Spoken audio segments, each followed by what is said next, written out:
함께하며 여러분의 내일을 응원합니다. 성공을 부르는 좋은 습관, 성공예감 이대호입니다. 성공예감 이대호입니다. 10시 5분이고요. 2부가 돌아오는 시간입니다. 오늘 1부 때 말씀드렸던 경제상식 퀴즈, 그 정답은 일론 머스크였습니다. 일론 머스크. 하루에도 정말 뉴스가 빠지지 않는, 절대적으로 그 뉴스의 양을, 지분을 많이 차지하고 있는 일론 머스크죠. 세계 최고의 부자답게. 많은 분들이 정답 보내주셨습니다. 고맙습니다. 5641님, 일론 머스크 제발 경영 제대로 해주세요. 이정화님은 오너 리스크의 표본인 일론 머스크입니다. 내 주식 우째 유유 이렇게 보내주셨는데, 그래도 뭐 다행히 최근에는 뭐 테슬라 주가 좀 올라가지고요. 7984님은 참 엉뚱한 사람 같습니다. 4차원적인 사고이기에 현재 부를 창조했겠지만요. 그리고 3673님은 정답은 일론 머스크 화승 갈 거니까 이렇게 보내주셨습니다. 많은 분들이 그 일론 머스크가 정말로 우리말로 화성 갈 거니까 한 것처럼 그 딥페이크라고 하네요. 그런 그 조합된 영상들도 많이 돌아다니가지고 웃음도 주는데, 아무튼 정말 세계 뉴스에서 빠지질 않는 인물입니다. 지금 증시 상황 코스피 코스닥 조금 엇갈리고 있습니다. 코스피는 2850으로 0.5% 내리고 있고요. 코스닥은 0.1% 오른 877포인트, 뭐 보합권이라고 보면 되겠습니다. 환율은 오늘 장 초반에 1299원에서 1300원, 1300원 선까지 다시금 조금 반등을 하고 있네요. 1270원대에서 다시 1300원까지 올라서고 있는 환율의 움직임입니다. 어떤 이유들이 담겨서 이렇게 또 시장을 움직이는 건지 체크를 해봐야죠. 금요일의 남자 86번가 정광우 대표입니다. 어서 오세요. 네, 안녕하십니까. 안녕하세요.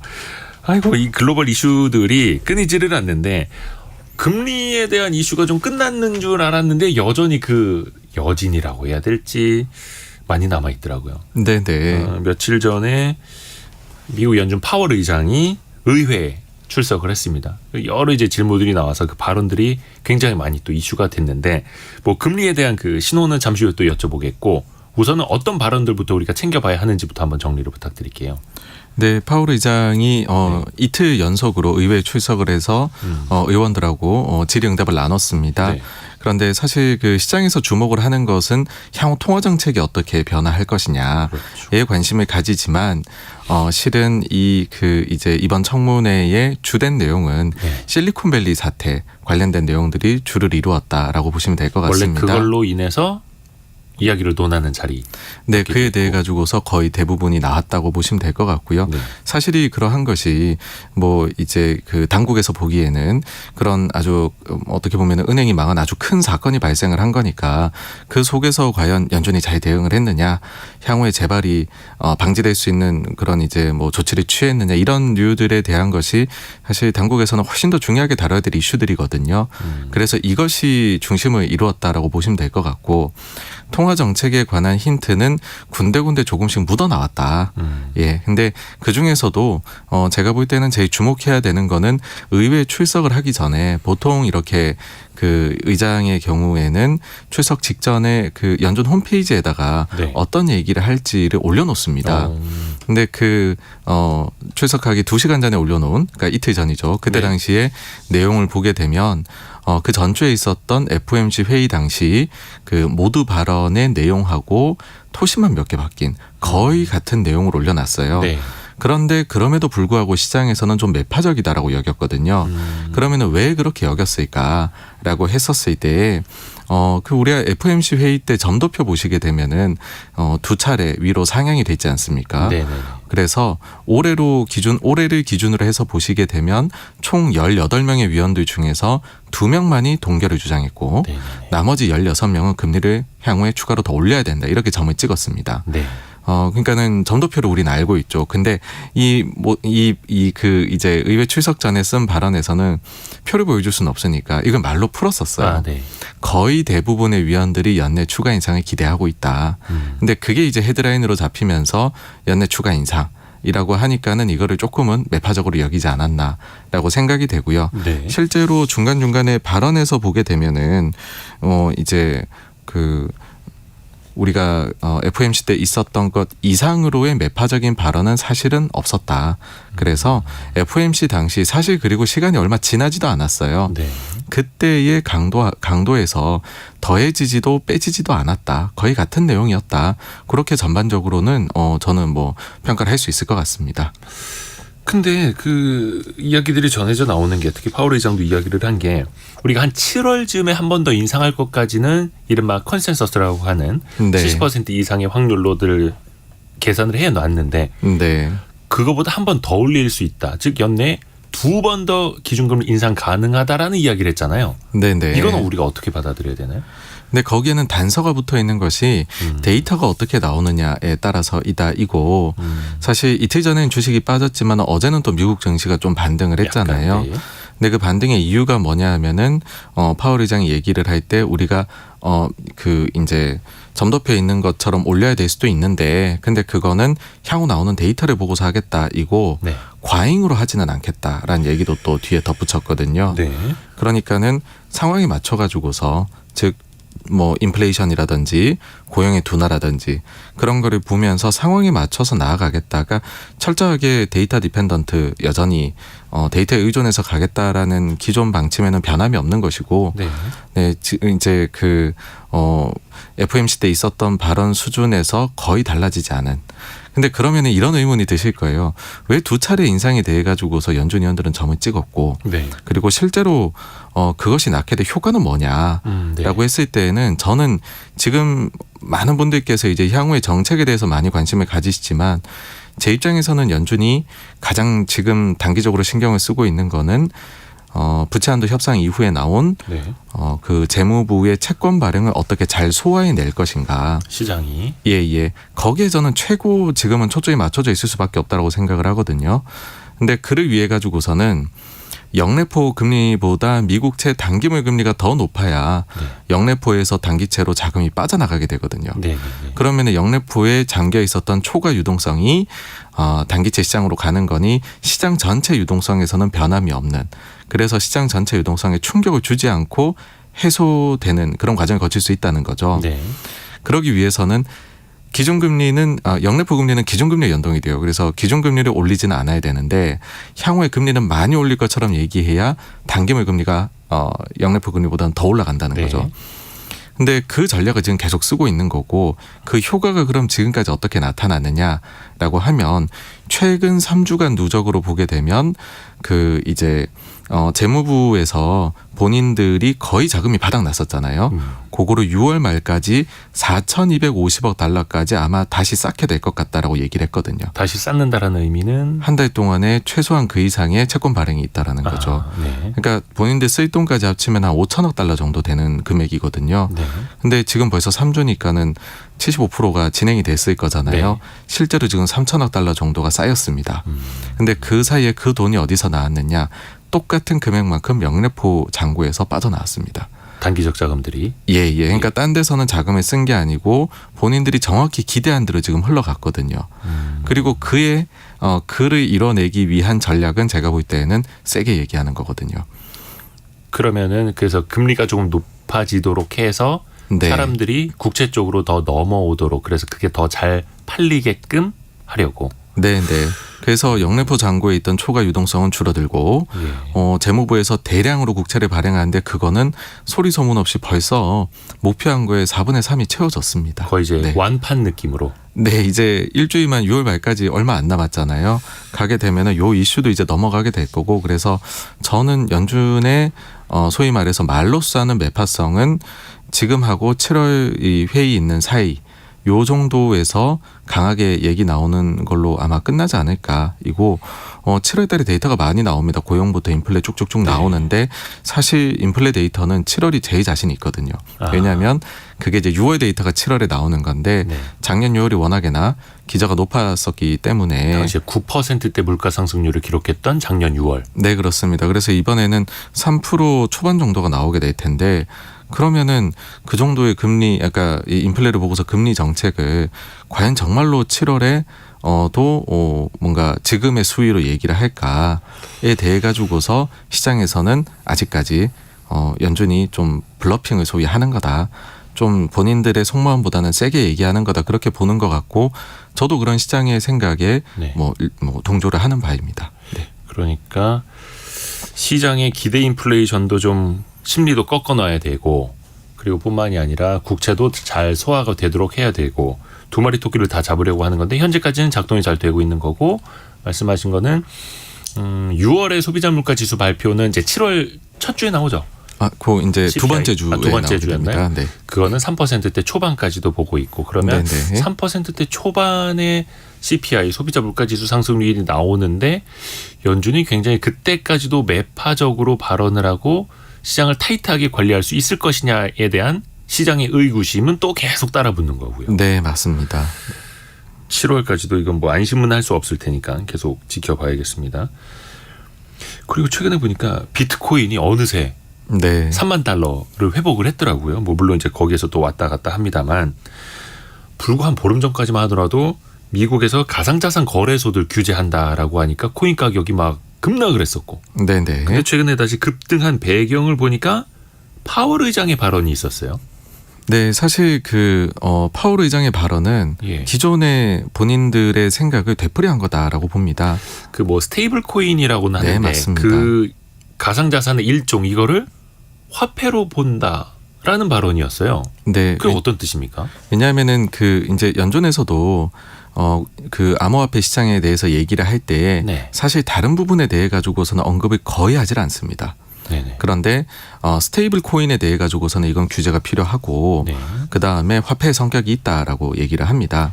우선은 스테이블 코인이라는 거 모르시는 분들 위해서 설명을 드리면 예를 들어서 달러에 이제 매칭이 되는 달러 움직이는 것을 따라서 같이 위아래로 움직이게끔 설계를 짜놓은 걸 스테이블 코인이라고 하죠. 네, 그렇습니다.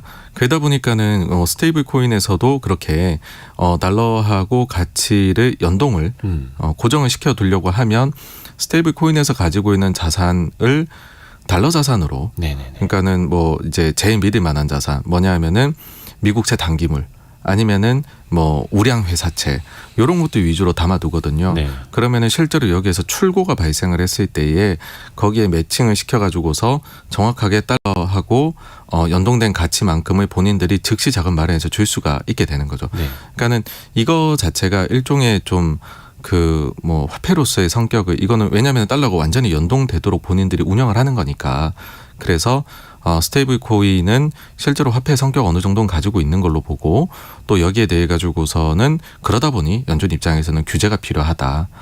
그런 거에 저는 연장선상이었다라고 이제 이제 봐야 된다라고 보고 네. 오히려 이 암호화폐 가격을 최근에 많이 끌어올린 것은 블랙록에서 네.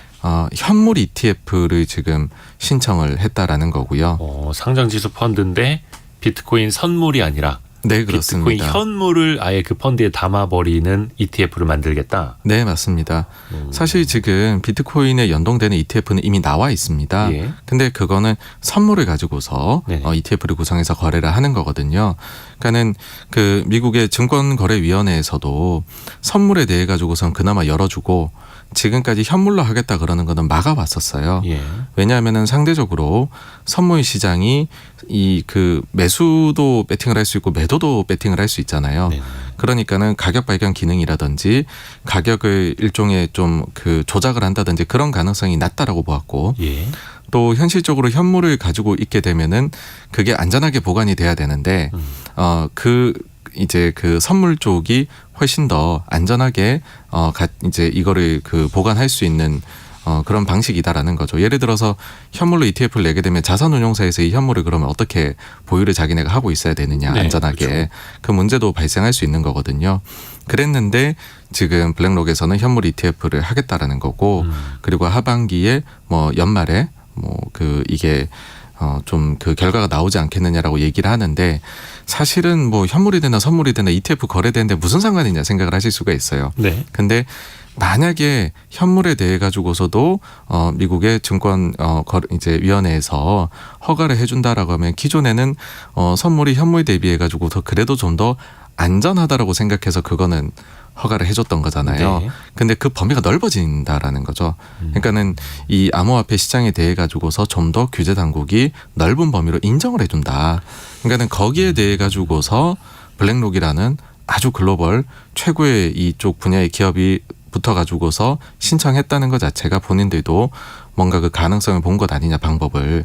그러면은 이것이 네. 좀 시장에 좋은 영향을 줄 수 있지 않을까가 훨씬 크게 좀 작용을 했습니다. 그러니까 가상자산 그 중에서도 대장주라고 할 수 있는 비트코인을 활용한 다양한 투자 방법이 생겨날수록 다양한 투자 상품이 생겨날수록 유동성 측면에서도 뭐 비트코인 입장에서는 좋게 볼 수 있는 거고 하니까 올랐던 배경이 되는 거고요. 네, 맞습니다.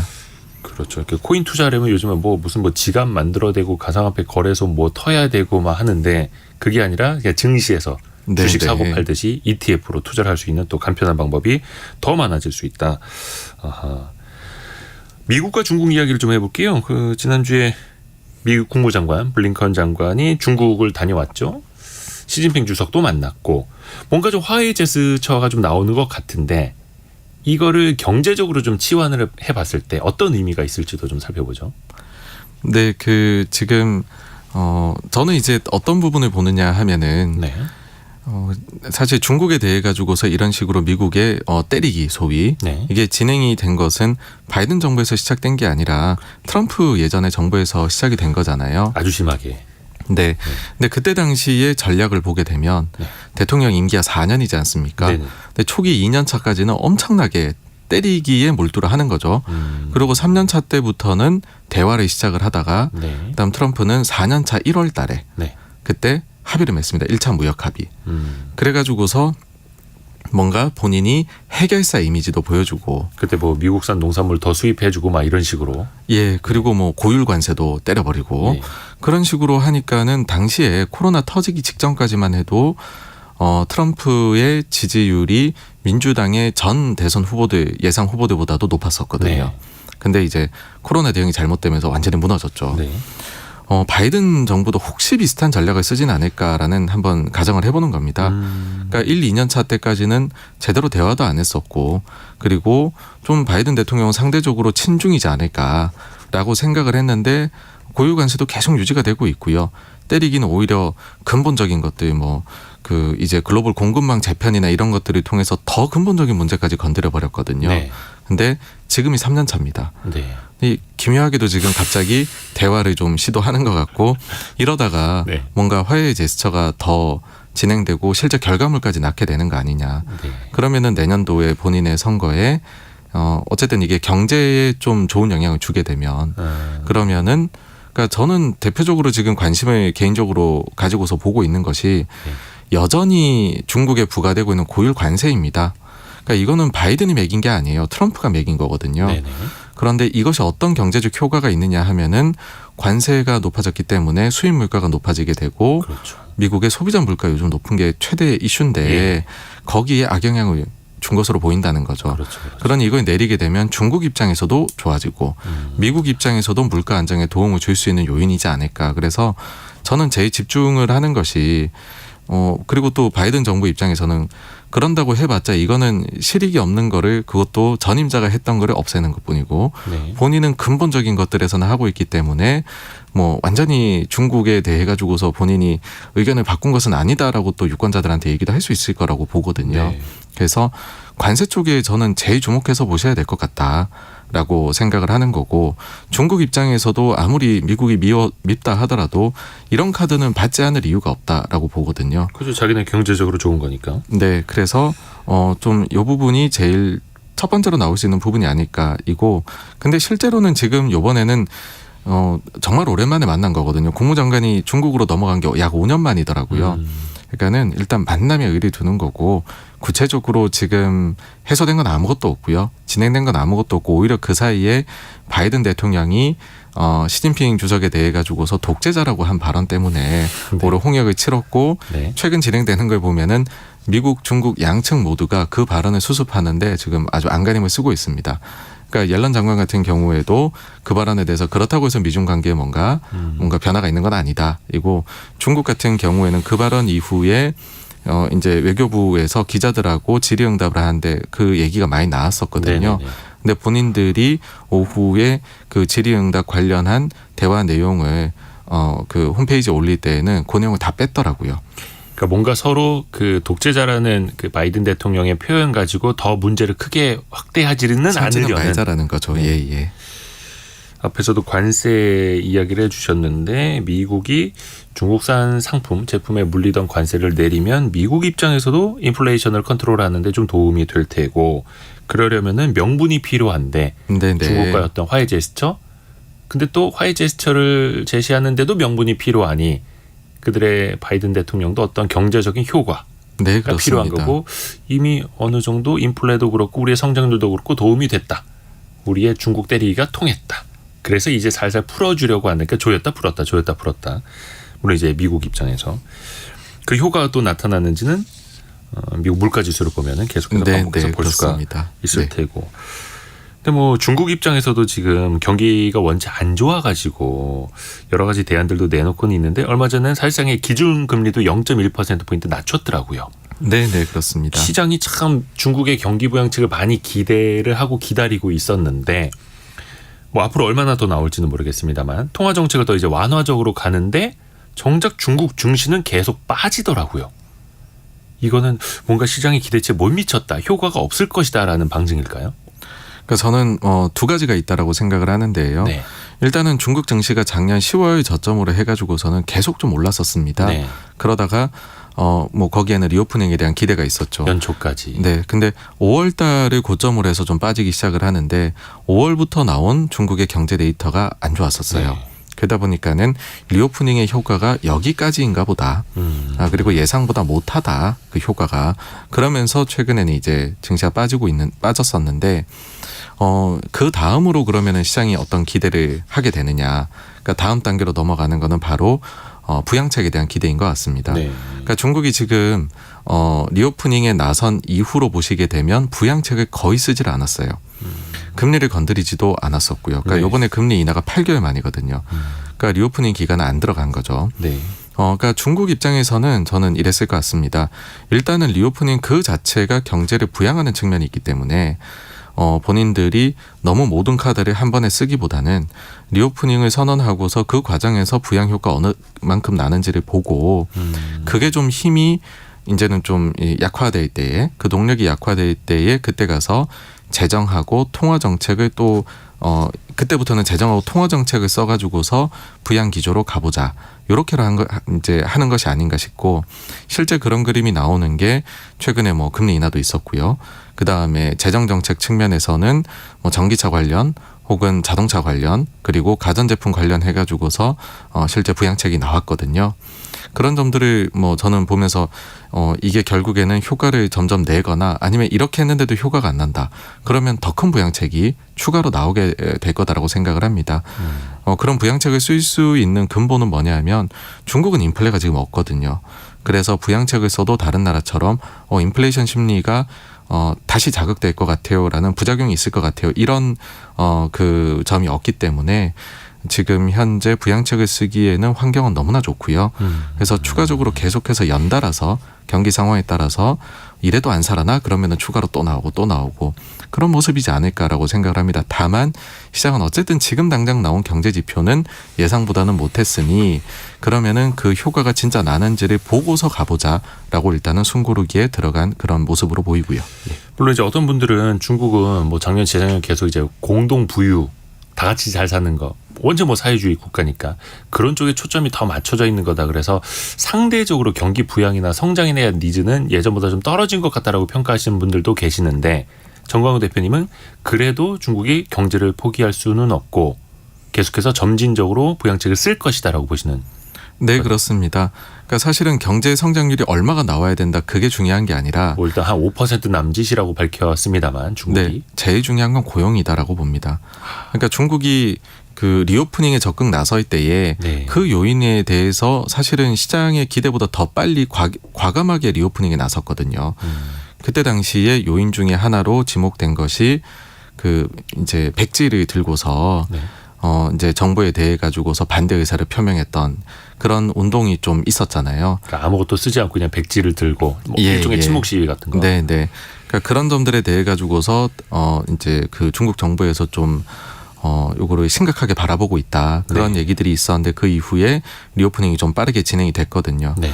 그러니까는 결국은 먹고 사는 문제인데 그 중에서도 제일 중요한 것은 일단 고용이 어느 정도는 돼야 된다. 근데 지금 청년 실업률도 엄청 높다라는 얘기가 나오고 있고 그러다 보니까는 고용이 창출이 되려면 어떻게 해야 되냐. 고용 창출해낼 수 있을 만큼의 경제 성장은 나와야 된다라는 거거든요. 그래서 저는 고용이라는 측면에서 중국에서는 적정 고용을 수용할 수 있을 만큼의 경제 성장, 그를 위한 부양책은 나올 수밖에 없다라고 생각을 하고 여기에 연관이 되어 있는 것이 빅테크에 대한 부분입니다. 네. 그러니까 중국이 플랫폼 기업들 때리기 엄청 나섰었다가 최근에는 화해 제스처를 내밀고 있거든요. 일단은 진압이 됐다라고 보는 것 같아요. 그게 첫째 같고 두 번째는 그들이 그나마 여력이 있으니까 고용을 해줄 수 있다라고 생각하는 것 같아요.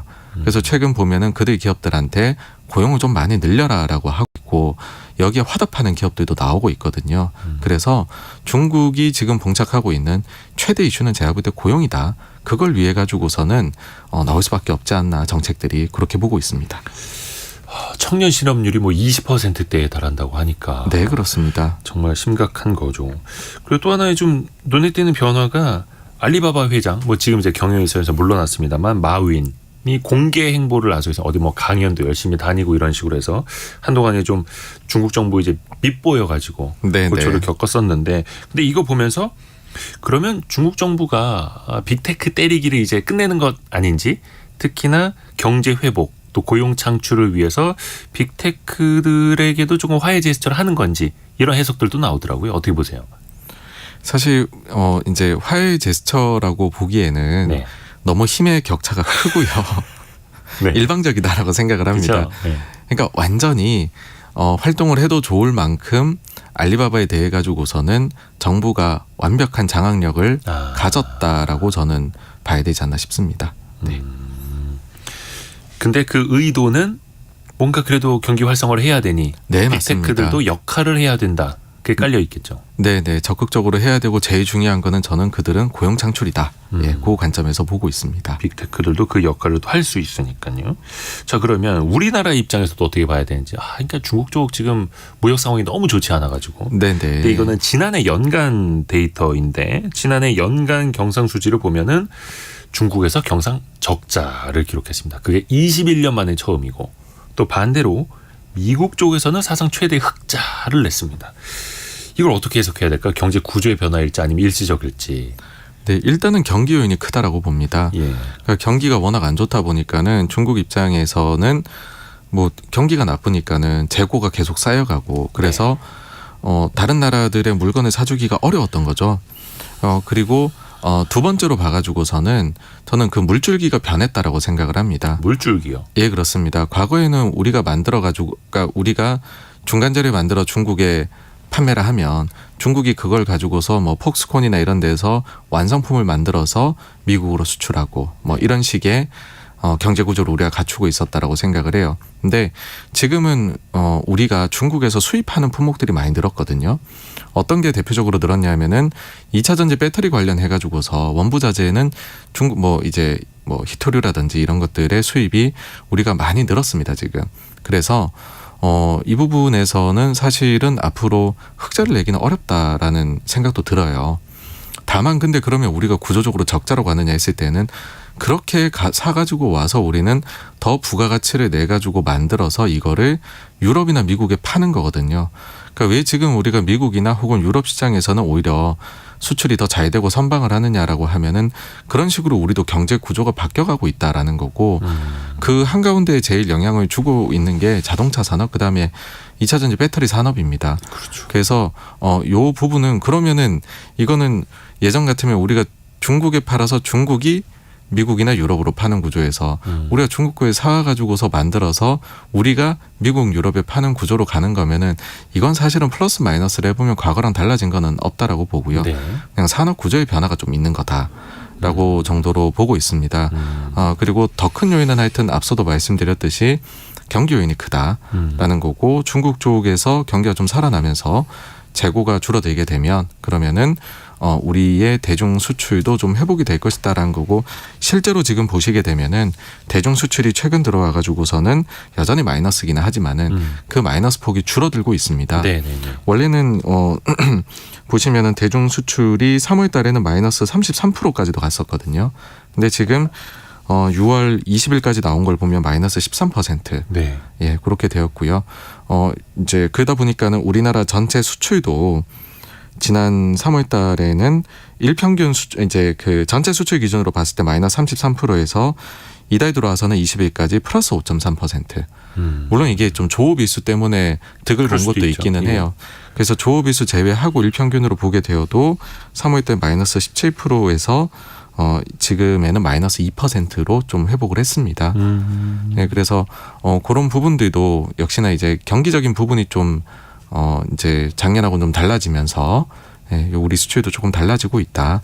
네, 그렇게 봐주시면 어떨까 싶습니다. 그러니까 수출 상황이 최악을 면하고 마이너스 폭을 조금 더 만회하고 있는 상황. 네, 그렇습니다. 사실 이거는 거의 외국인 투자자들도 그렇고 해외 기관들도 그렇고 대한민국의 수출 시장, 수출의 네. 어떤 동향 굉장히 예의주시하는 거잖아요. 네, 그 제 대표적인 예를 하나 들어드리겠습니다. 뭐가 있냐면은 뱅크 오브 아메리카의 그 마이클 하트넷이라는 애널리스트 아마 이제 좀 익숙하실 거예요. 전략가. 예. 왜냐면은 작년에 기가 막히게 증시가 빠질 거다 잘 맞췄었거든요. 네.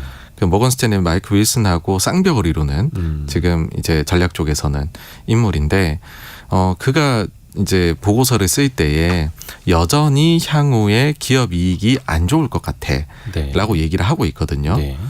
그 주요 이유로 바로 옆에 데이터를 뭘 갖다 붙이냐면 한국 수출을 갖다 놓고 있습니다. 미국 기업들의 실적을 전망을 하는데 글로벌 기업들 글로벌. 예, 이익 추정치를 글로벌 기업들의 보는데 이익을 추정을 하는데 그 옆에다가 한국의 수출 상황. 네, 그래서 그거랑 연계해서 멘트 자체가 네. 한국의 수출하고 거의 똑같이 흘러가고 있다. 기업 이익 추정치가. 근데 이게 올라오기 시작을 하는 거거든요. 한국의 수출이. 네, 그러니까 그 정도로 한국의 수출이 글로벌 경기에 대해 가지고서 완전 뭐 이제 그 바로미터다. 그렇죠. 그렇게 볼 수가 있습니다. 그래서 우리나라 경기 선행지수, OECD 경기 선행지수 요거를 또 탄광 속 카나리아라고 맞습니다. 부르기도 하고. 그래서 네. 대한민국 수출이 그만큼 중요한 겁니다. 상징성이 있고. 물가 이야기를 좀 해볼까요? 우리나라 물가는 좀 계속해서 완화되고 있죠. 둔화되고 있죠. 3%대까지도 나왔고. 근데 뭐 지금 이야기 많이 나오고 있는 게 정부도 열심히 잡으려고 합니다. 심지어 라면 값까지도 이야기가 나왔고. 물가 자극 요소들이 좀 많이 남아있을까요? 최근에 보면은 국제 유가도 뭐 60달러대까지도 떨어지고 진정은 많이 되고 있던데요. 네, 일단 물가에 대해서 말씀드릴 때 조심스러운 것은 네. 물가 이제 디플레이션, 디스인플레이션을 일단 구분을 하셔야 구분해야죠. 된다라는 거고요. 그 다음에 우리나라의 경우에는 사실 물가를 그러니까 현시가 괴리가 크다라고 말씀하실 수는 있어요. 네. 근데 숫자로만 봤을 때는 물가 안정을 이룩하기에 굉장히 용이한 국가입니다.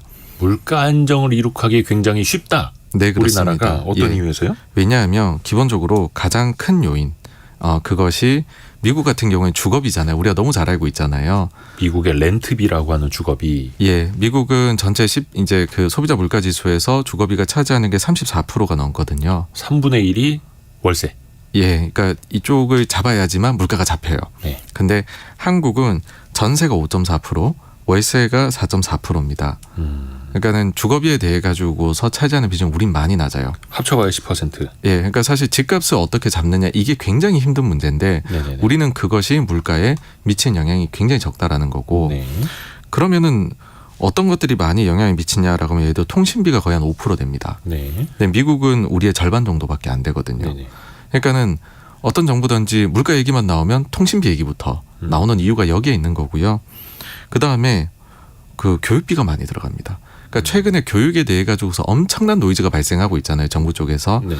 근데 저는 이걸 보면서 저 얘기가 나올 거라고 생각을 했던 것이 왜냐하면 우리는 전체적으로 교육비가 차지하는 비중이 무려 7%가 됩니다. 물가에서요. 미국의 경우에요. 기름값 중요하다라고 하잖아요. 미국 전체 소비자 물가 지수에서 기름값을 포함한 에너지가 물가에서 차지한 비중이 7%가 안 되거든요. 6% 네, 후반입니다. 근데 네. 우리는 교육비 하나가 7%가 됩니다. 그러니까는 굉장히 큰 요소이고 그다음에 말씀해 주신 라면은 식품 가격을 전체적으로 좀 제어를 하겠다로 보일 수 있는데 네. 식품 가격이 차지한 비중이 17%입니다.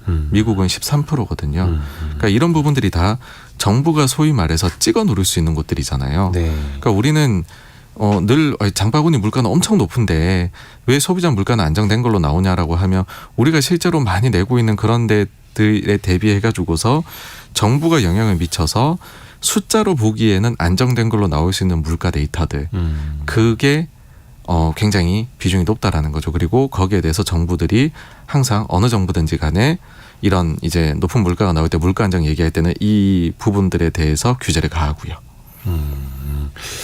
통신비, 교육비 그리고 식품 이런 네. 쪽도 비중이 높고 어떻게 보면 약간의 뭐 통신 같은 경우에도 공공성도 좀 띄고 있고 그래서 정부가 찍어 누르기는 참 쉽고 네, 맞습니다. 정책적으로 그게 최근에 우리가 뉴스로 많이 접하고 있는 그런 상황이고 네, 네. 증시 이야기하다 보면은 그 최근에는 한 나흘 연속 외국인 투자자들이 코스피에서 1,000억 원대 순매도를 연속적으로 하더라고요. 그래서 사흘 동안 한 1조 원 이상 순매도를 했고 이거는 뭐 딱히 이유가 있겠습니까? 뭔가 좀 이상 징후가 있어서 그런 건지 단순 차익 실현으로 봐야 되는 건죠. 뭐 저는 단순 차익 실현으로 보고 있고요. 길게 네. 보면은 계속해서 외국인 자금이 들어오지 않을까 생각을 합니다. 왜냐하면은 그 이제 외국인 투자 비중 자체가 우리나라에서 한 30% 중반 정도 평균적으로 기록을 합니다. 네. 근데 그것이 작년에는 30% 초반까지 굉장히 낮게 떨어졌었어요. 네. 그랬던 경우가 금융위기 때 그다음 2016년도 초 그리고 작년 하반기 이렇게 세 번이었거든요. 그때마다 외국인의 매수가 들어왔고 그러고 나면은 30% 중반 정도까지는 외국인 비중이 쭉 늘어났습니다. 근데 아직까지도 우리가 이제 코스피를 흔히 이제 한 시가총액 2,000조 정도로 보면 여기에서 1%씩 그 비중이 높아지려고 하면 20조씩 사야 되는 거잖아요. 네. 근데 지금까지 누적으로 한 20조 산 거거든요. 그러니까 30% 중반까지 가려면은 지금까지 산 금액보다도 오히려 더 큰 금액을 사야지만이 그 정도까지 갈 수가 있을 겁니다. 그래서 여전히 외국인이 한국 시장에 대해서 가져가는 비중 자체가 과거 평균 대비 낮은 수준이다. 그래서 이거는 뭐 어쨌든 단계 좀 많이 올랐으니까는 뭐 일부에서는 차익 실현을 하고자 하는 외국인도 충분히 있을 수 있다. 근데 이게 트렌드 요인은 아닌 것 같다. 뭐 그렇게로 보고 있습니다. 트렌드는 아니고 단순 차익 실현 정도로 보는 거고 그 네. 비중을 과거만큼만 채우기 위해서도 한참 더 많이 들어와야 되는 거고 네네. 그 개인 투자자들이 근데 거기다 또 이제 인버스 ETF를 많이 사는데 그것도 곧버스라고 하는 네. 하락 2배를 추종하는 인버스 ETF를 개인 투자자들이 또 많이 사고 있는데 물론 이게 뭐 나중에 결과를 봐야겠습니다만 이런 전략을 좀 어떻게 개인적으로 생각하시는지. 네, 그 뭐 적절하게 본인의 포지션을 해지하기 위해 가지고서 네. 하시는 거는 저는 뭐 찬성입니다. 근데 이것이 완전히 나는 하방에 배팅이야 해가지고서 엄청나게 하시는 거는 이거는 투자의 위험이 높을 수 있다라는 거고 그래서 이런 부분은 사실 저는 개인 투자자분들께서 위험 관리는 현금 비중으로 하신 게 더 좋다라고 봐요. 네. 근데 뭐 이제 좀 더 그 투자 경험이 아주 이제 많으신 분들은 이런 인버스 상품도 이용하실 수 있다라고 생각을 하고 다만 근데 이게 주력이 되어서는 조금 곤란하다. 예, 그 정도가 그것이 오히려 위험을 키울 수도 있다라는 말씀을 드리고 싶습니다. 정호 대표랑은 개별 기업 이야기를 많이 하지는 않는데 좀 상징적인 기업이 있어서 CJ CGV 그 영화 극장 체인인데 사실 여기가 코로나19 이후에도 사정이 나아지질 못하고 있는 대표적인 업종이고 사업장이고 네네. 기업이잖아요. 최근에 1조 원 이상의 유상증자 계획을 발표했는데 그 직후에 주가만 30% 이상 폭락을 했습니다. 어떻게 평가를 받길래 그런 겁니까? 그러니까 일단 너무 크고요. 네. 그러니까는 그 한 주당 기존 주식대에서 1.57주가 신주 발행이 되거든요. 네. 그러니까 기존에 100주가 있었다 그러면 이제는 257주가 됩니다. 그러니까 주식 수가 너무 많이 늘어나는 게 그렇죠. 있고 또 한 가지는 대주주가 보여주는 행태에 대해서 너무 실망스러웠던 거죠. CJ 그룹. 네. 왜냐하면은 현금이 굉장히 많이 필요해가지고서 증자를 하는 거잖아요. 그러면 그만큼 1조의 현금이 들어온다 그러면 기업 입장에서는 CGV 입장에서는 그걸로 뭔가 반전의 카드를 노려볼 수도 있겠죠. 네. 근데 대주주의 비중이 거의 50% 되는 기업이거든요. 네네. 그럼 주 CJ에서 사실은 금액의 절반, 그러니까 5천억 이상을 넣어야 됩니다. 네. 근데 주 CJ 입장에서 사실 이게 본인들은 부담스럽다 생각을 했던 것 같아요. 그러다 보니 실제로는 현금은 600억밖에 넣지를 않아요. 4,500억은 본인들이 가지고 있던 회사를 넘겨주는 걸로 가름했습니다. 이른바 현물 출자라고 하는 올리브 네트워크스라는 회사에 그냥 주식을 넣어주는 거죠. 네, 줬는데 근데 이게 올리브 네트워크스 그러면 올리브 0이라고 생각하실 수 있는데 다른 회사고요. 그 분할해서 다른 회사고 그냥 CJ 쪽에서 IT 쪽 하는 회사이고요. 그러니까 예전에는 같은 몸통이었는데 분리를 했죠. 그래서 올리브 맞습니다. 0은 완전 알짜 회사고 네네. 이번에 CGV에게 넘겨준 거는 약간 좀 뭔가 껍데기만 남은 느낌의 일단 물론 이제 뭐 감익을 IT 작년에 쪽인데. 했고요. 네. 그리고 근데 평가는 어떻게 나왔냐면 PER은 16.5배, PBR은 3.2배, 부채 비율이 200%가 넘는데 이렇게 평가가 나왔어요. 그러면서 이게 이제 뭐 첨단 그 이제 미래지향 이런 그 시네마를 갖추기 위해서 한다라고 얘기를 하는데 그러면은 저는 이제 이런 비유를 하고 싶어요. 그런 이 현물 주주가 이렇게 가능하다 그러면 일반 주주한테도 현물 주주의 기회를 줘야 되는 거 아니냐. 네. 그러면 일반 주주도 이런 아주 미래지향형 만들기 위해서 집에 있는 TV를 갖다 주면 PBR이 3.2배를 해줄 거다라는 거죠. 내가 100만 원짜리 TV 갖다 주면 300만 원어치 지분을 받을 수 있냐? 그러니까 안 해줄 거잖아요. 예. 그러면 이거는 동일한 제가 볼 때는 구조는 아닌 거예요. 아하. 그래서 하지만 그럼에도 불구하고 여기에 대해서 뭐라 할 수는 없거든요. 왜냐하면 우리나라 상법상에서는 이게 보호가 안 되거든요. 그렇죠. 그냥 이렇게 네. 해도 된다는 거죠. 이렇게 해도 되는 거죠. 참 저도 어디 갔다 100만 원짜리 TV 갖다 주고 300만 원어치의 지분을 받을 수 있다면 저도 당연히 그렇게 할 텐데 여기 이제 CJ 대주주가 이런 판단을 한 거고 문제는 그래서 CJ CGV는 굉장히 좀 악조건 속에 놓여 있는 거고 경영 개선이 네. 이루어질지는 모르겠습니다. 그러니까 실제로 들어오는 현금은 5천억대인 거고 그걸 가지고서 구조 개편을 이제 뭐 해야 되는 거죠. 예. 그리고 정말 저는 좀 그랬던 게 부채가 많고 재무 구조가 안 좋아가지고서 회사를 지금 증자까지 하는데 부채 비율 200% 넘는 회사를 주면 이거는 너무한 것 아니냐 하는 생각이 드는 거죠. 예. 그리고 CJ 올리브 네트워크에서 이제 분할이 되어 있는 CJ 올리브 0은 굉장히 알짜 회사고 네. 이재현 회장의 자녀들도 이제 지분을 또 갖고 있고 뭐 요거는 또 기회가 될 때 더 한번 다뤄봐야겠습니다. 86번가 정광우 대표와 함께했습니다. 고맙습니다. 감사합니다. 라디오 정보센터 다녀오겠습니다. 감사원이 출생신고가 되지 않은 영유아 2,236명을 확인하는 등 전수조사에 나선 데 대해 여야 모두 보완 입법을 추진하겠다고 밝혔습니다. 윤석열 대통령은 오늘 베트남 하노이에서 보반 트엉 베트남 국가주석과 정상회담을 갖습니다. 대통령실은 지난해 말 포괄적 전략 동반자 관계로 격상된 양국 관계의 확대 발전 방안을 논의할 예정이라고 밝혔습니다. 투자의 달인 워런 버핏이 올해도 46억 4천만 달러, 우리 돈 약 6조 320억 원어치의 회사 주식을 자선단체에 기부했습니다. 이로써 2006년 이후 버핏이 자선단체에 내놓은 금액은 모두 510억 달러, 우리 돈으로 약 66조 3,100억 원에 달합니다. 미국 해안경비대는 대서양에서 실종된 잠수정 타이탄 탑승자 5명이 전원 숨졌다고 밝혔습니다.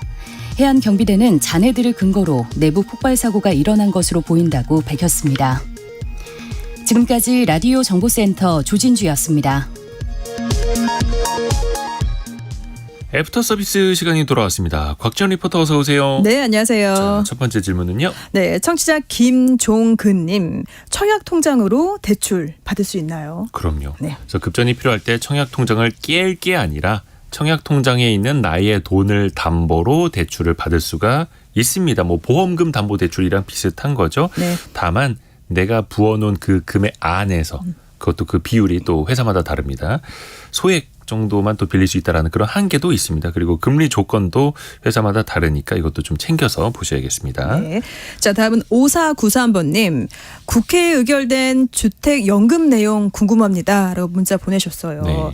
그 이틀 전인 지난 21일입니다. 주택연금 가입 조건을 완화하는 내용의 주택금융공사법 개정안이 국회 본회의를 통과했습니다. 그러니까 앞으로 이 공시가격 9억 원이 넘는 집주인도요 주택연금 들 수 있게 된 겁니다. 그러니까 주택연금은 만 55세 이상의 주택 소유자가 이 공시가 9억 원 이하의 주택을 담보로 해서 돈을 빌리고요. 이 매월 대출금을 나눠 받는 거죠.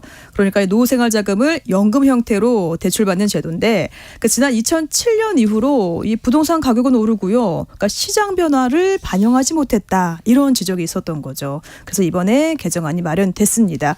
그러니까 앞으로 이 9억 원이 아니라 이 정부가 시행령으로 정하는 금액 이하의 주택을 이 연금 가입 대상으로 하겠다는 거고요. 이 가입 상한 주택 가격을 두고 고심하고 있는데 지금 현재로서는 12억 원이 유력한 것으로 알려졌습니다. 좋습니다. 다음 질문은요. 네, 어제 경제뉴스 브리핑에서 전해드린 소식이죠. 이 경주 시범빵이 화폐 도안을 무단 사용해서 논란이다. 이 방송 들으시고 청취자 안직환님, 이 지폐 모양을 넣은 돈방석이나 또는 10,000원 모양의 속옷은 괜찮은 건가요? 이건 어떤가요? 그러니까 10원짜리 모양을 본뜬 빵, 10원 빵 이게 문제가 된 건데 일단 네. 한국은행에서 화폐 도안 저작권이 있으니까 이게 침해됐다. 그래서 디자인 변경을 논의하고 있다라고 하는데 네. 사실 아마 민간 기업이었으면 피도 눈물도 없이 소송 걸고 막 이랬을 건데 그래도 한국은행이고 이걸 파시는 분들이 지역 소상공인이다 보니까 뭐 이렇게 세게 나가는 것 같지는 않아요. 다만 국가적으로 이거는 어떤 화폐에 대한 품위, 신뢰 이런 게 있다 보니까 그래도 조금 선은 넘지 않았으면 좋겠다 이렇게 나서는 것 같습니다. 네. 자, 다음은 6445번님 그리고 4161번님이 보내주셨습니다. 이 브레이크 페달에 블랙박스 카메라를 설치하게 되면은 뭐 예를 들어 급발진 사고라든지 이게 아닌지 판단하는데 도움이 되지 않을까요? 이게 급발진을 주장하는 사고에 있어서 브레이크 페달을 밟았느냐, 브레이크 등이 들어왔느냐 이것도 굉장히 쟁점이 되지 않습니까? 네. 그래서 아예 페달 위에다가 카메라 블랙박스를 다는 그런 것도 많이 시중에 나와 있더라고요. 네. 근데 중요한 거는 두 가지를 동기화해야 됩니다. 시간과 위치.